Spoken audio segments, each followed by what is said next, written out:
The Lekki Regional Road construction is on top gear. The Lagos State government says the project will ease traffic with the Lekki sub-region when completed. Plying the 49.5-kilometer stretch of the Lekki-Ekpe Expressway is not always a smooth ride considering the volume of vehicular movement and the attendant gridlock on a daily basis.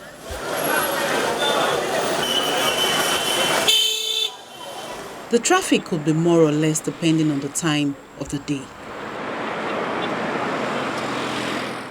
It has been untold, inexplicable, honestly undescribable traffic.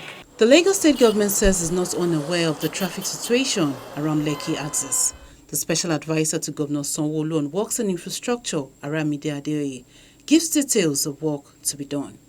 Right from Ekpe Junction, Ekpe up to the T Junction, let us widen the road, change the pavement, and then also get the corridor, the right-of-way corridor for the rail.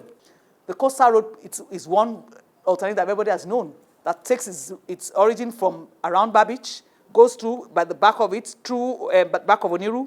Other alternatives like the regional road is also one of them. The regional road is one road that we flagged off in May 30th last year.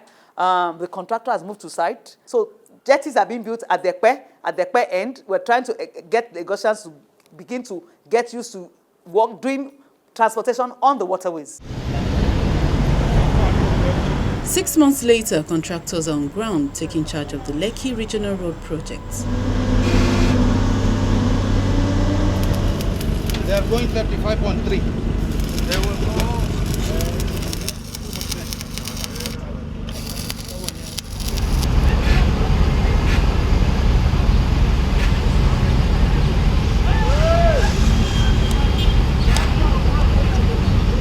The starting point is this 8.75-kilometer road project, which comprises a 500 meters bridge, 251 meters interchange, 50 meters bicycle lane, and an adjoining 500 meters road that will provide easy access to VGC, Ikate Elegushi, Ikota, Chevron Drive, Ajiron, Pinnock Beach Estate, Gracefield Island, and Orange Island. People have wondered what's actually happening to Regional Road. Yes, the contractor is on site. They've done a lot of work behind the scene, a lot of piling works for the pedestrian bridges, and a lot of sand filling, dredging across the Ikota River. But coming out here today signifies their intent to commence the real bridge works that spans over VGC flyover across in there, and then for Ikota Bridge to also take place and overpass at Ajiron. So today is actually the first borehole, the large diameter piles borehole drilling process. And with the cages, and if you zoom your camera, you can see the cages, all of the reinforcement. You can see 3 piling rigs behind us.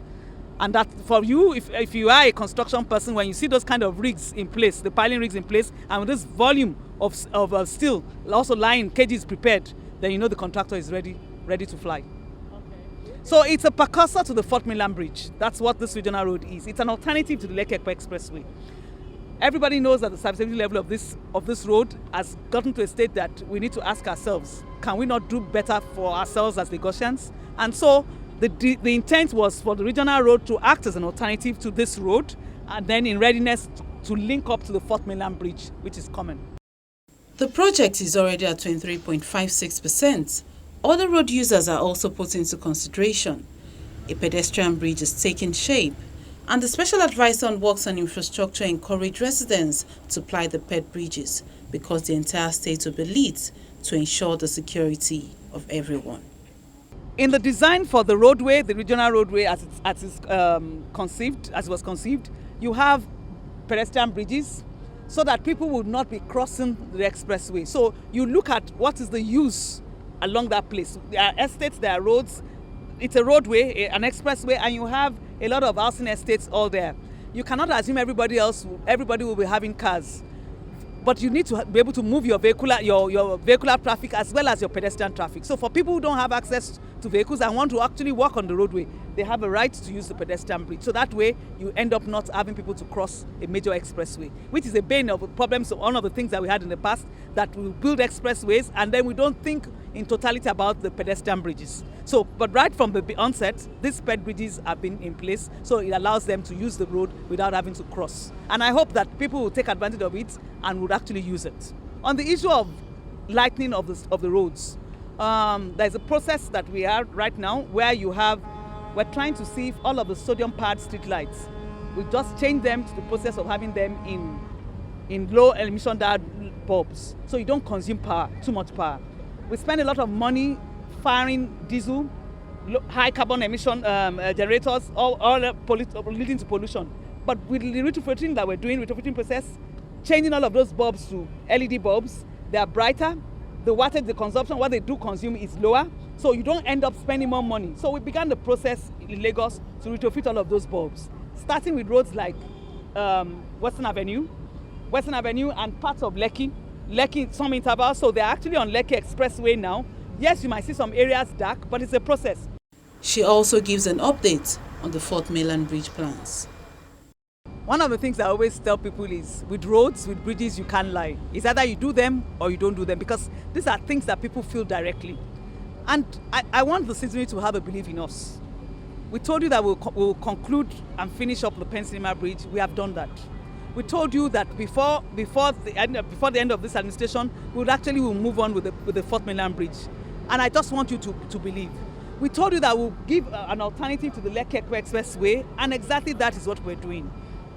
Seeing this on ground now, seeing is believing. It actually confirms and speaks to the fact that we mean what we say and we'll do what we said we're going to do. The Lekki Expressway, 1st of December, we flagged off that road. And we said we will try to change the face of Lekki Expressway, given the volume of articulated trucks that ply this route. That's exactly what we have done. The contractor has kept faith. Even though with the dwindling resources, revenues, we have trucked along. It's been a lot of capital expenditure for us, but we know that there is no other alternative to this. And the contractor has finished the rigid pavement on half of the lane, the entire 18 kilometers out of 18.75 on the right-hand side. On the left-hand side, they've actually done 4 kilometers out of the next 18.75. That speaks, if the way the contractor is going, by November, all of the rigid pavement should be finished, and then it can then face the other parts of the other drainage outfalls. I think that the citizens should have a belief in us, that we will do what we have said we will do. We're committed to it. Before the first quarter next year, and we're not shifting goalposts. By end of the year, we will already have a preferred bidder and a reserve bidder. But going into hitting the ground, having the groundbreaking ceremony, that will be first quarter of next year. The ongoing infrastructure work across the state speaks volume of the transformation agenda, and the state government is assuring residents that all the projects will be completed.